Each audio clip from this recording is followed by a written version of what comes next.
Today, on 4th of April 2022, we are going to discuss Manapuram Finance. And once again, this is a requested video, the request for which was made by Mr. Anish, and he said, Raviji, Manapuram Finance, please comment. So, on his request, here we are with Manapuram Finance. For this, I'm taking here a daily chart. What does this mean? This means each candle here represent a day. For the sake of discussion, I am taking here 10 EMA and 20 EMA, as well as I am taking RSI. So let's begin. ये RSI का chart है मनापुरम का. इसमें जब ये 30 का level नीचे तोड़ के नीचे आता है और काफ़ी नीचे आ जाता है, करीब 20 के लेवल के आसपास आ जाता है, तब उसके बाद प्राइस एक्शन में क्या इफेक्ट होता है वो हम देखेंगे.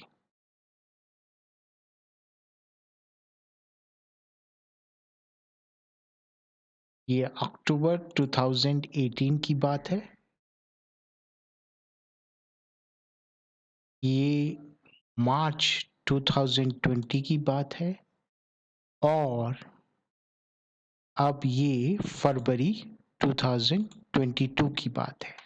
मतलब हम हिस्टोरिक डाटा देख रहे हैं और ये बहुत इम्पोर्टेंट होता है किसी चीज को गहनता से समझने के लिए. हिस्टोरिकली अगर आरएसआई इतना नीचे आता है तो उसके प्राइस एक्शन पे क्या इफेक्ट पड़ता है. हिस्टोरिकली प्राइस एक्शन कहाँ तक आया था? 69 के आसपास और उसके बाद कहाँ जाके रुका? ठीक है ना, 190 के आसपास. फिर प्राइस 80 के आसपास कहाँ जाके रुका?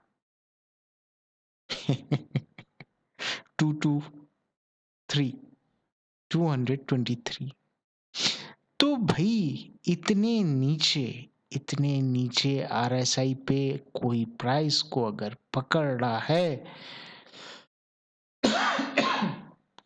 सॉरी फॉर दैट, अगर इतने नीचे आरएसआई पे प्राइस को कोई पकड़ रहा है तो उसका और नीचे गिरना संभव हो सकता है. Nothing is impossible in market, but the game is of probability and probability says, history में probability अभी तक क्या कह रही है? अगर RSI को कोई इतने नीचे पकड़ता है प्राइस पे तो probability बता रही है भाई वो तो दुगना या तिगना होना ही है. आप समझ रहे हैं मैं क्या कहना चाह रहा हूं? कि अगर आप आरएसआई पे, मणिपुरम फाइनेंस के आरएसआई पे इतने नीचे पे आप पकड़ते हैं तो ये लेवल तो कहीं नहीं जाएगा. बिफोर कोरोना पीक ये लेवल तो आपको मिलेगा ही मिलेगा. ठीक, अब बात करते हैं सपोर्ट और रेजिस्टेंस की. भाई देखो 2019 में ये सपोर्ट की तरह बिहेव करा.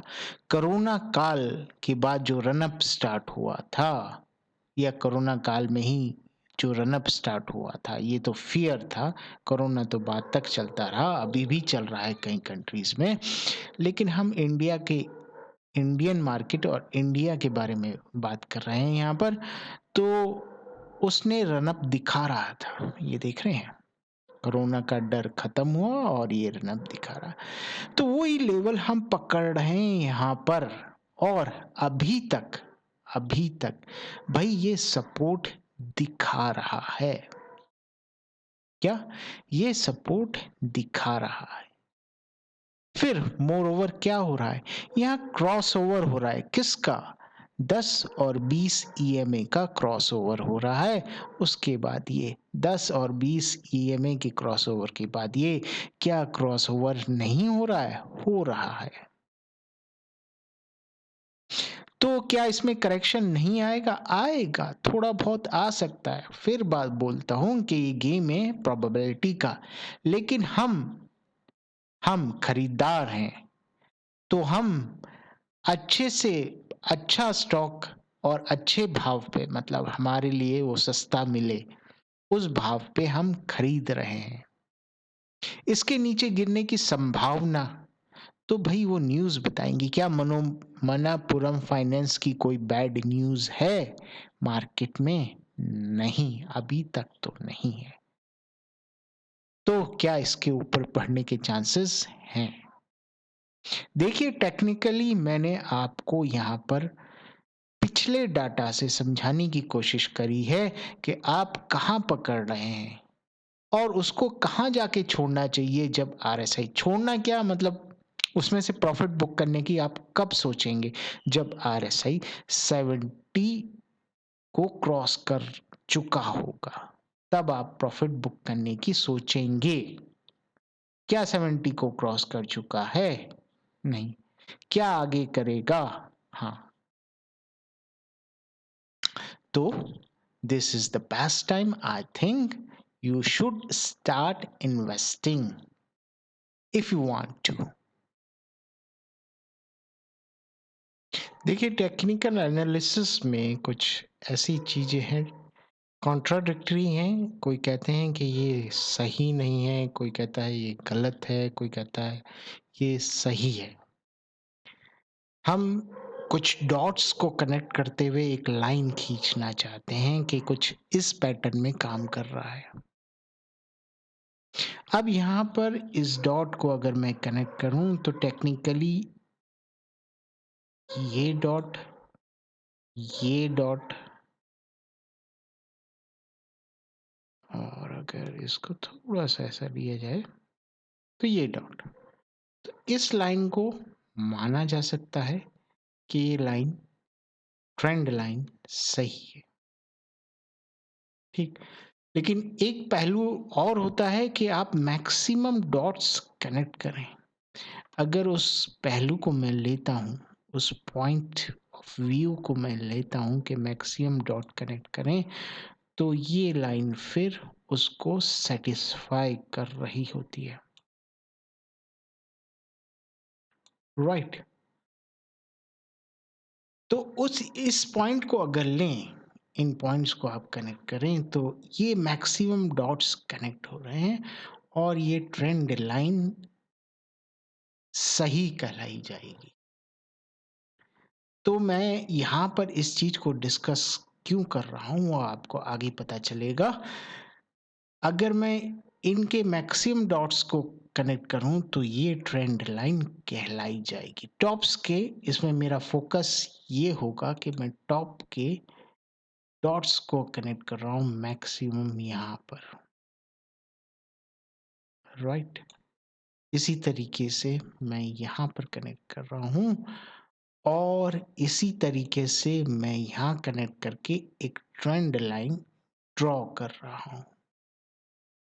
ये चीज मैं आपको इसलिए बता रहा हूं कि इस ट्रेंड लाइन पे आगे इसने सपोर्ट ढूंढने की कोशिश करी, नीचे तक गिरता गया और अंततः वो सपोर्ट लेके ऊपर गया। इसी तरीके से इस ट्रेंड लाइन पे इसने सपोर्ट लेने की कोशिश करी, यहाँ पर भी, फिर गिर के यहाँ पर और फिर ऊपर गया। तो फ्यूचर में मैं अभी की बात नहीं कर रहा हूं, कुछ हफ्तों के बाद फ्यूचर में यहाँ पर रेजिस्टेंस मिल सकती है या इसे क्रॉस करके यहाँ पर सपोर्ट लेने की कोशिश कर सकता है। तो उस वक्त ये ट्रेंड लाइन इंपॉर्टेंट हो जाएगी क्योंकि ये मैक्सिमम डॉट्स को कनेक्ट कर रही होगी।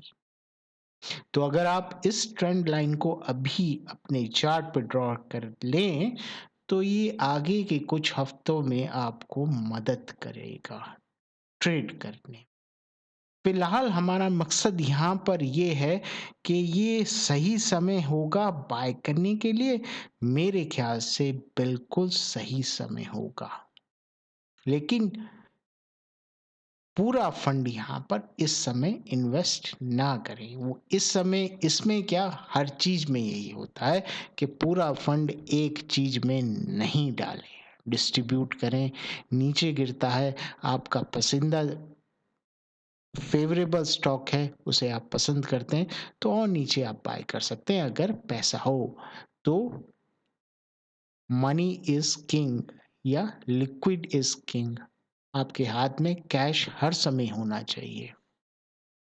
Well, with that note, I want to close this video here. Hope you find it interesting as well as informative. And once again, I thank you.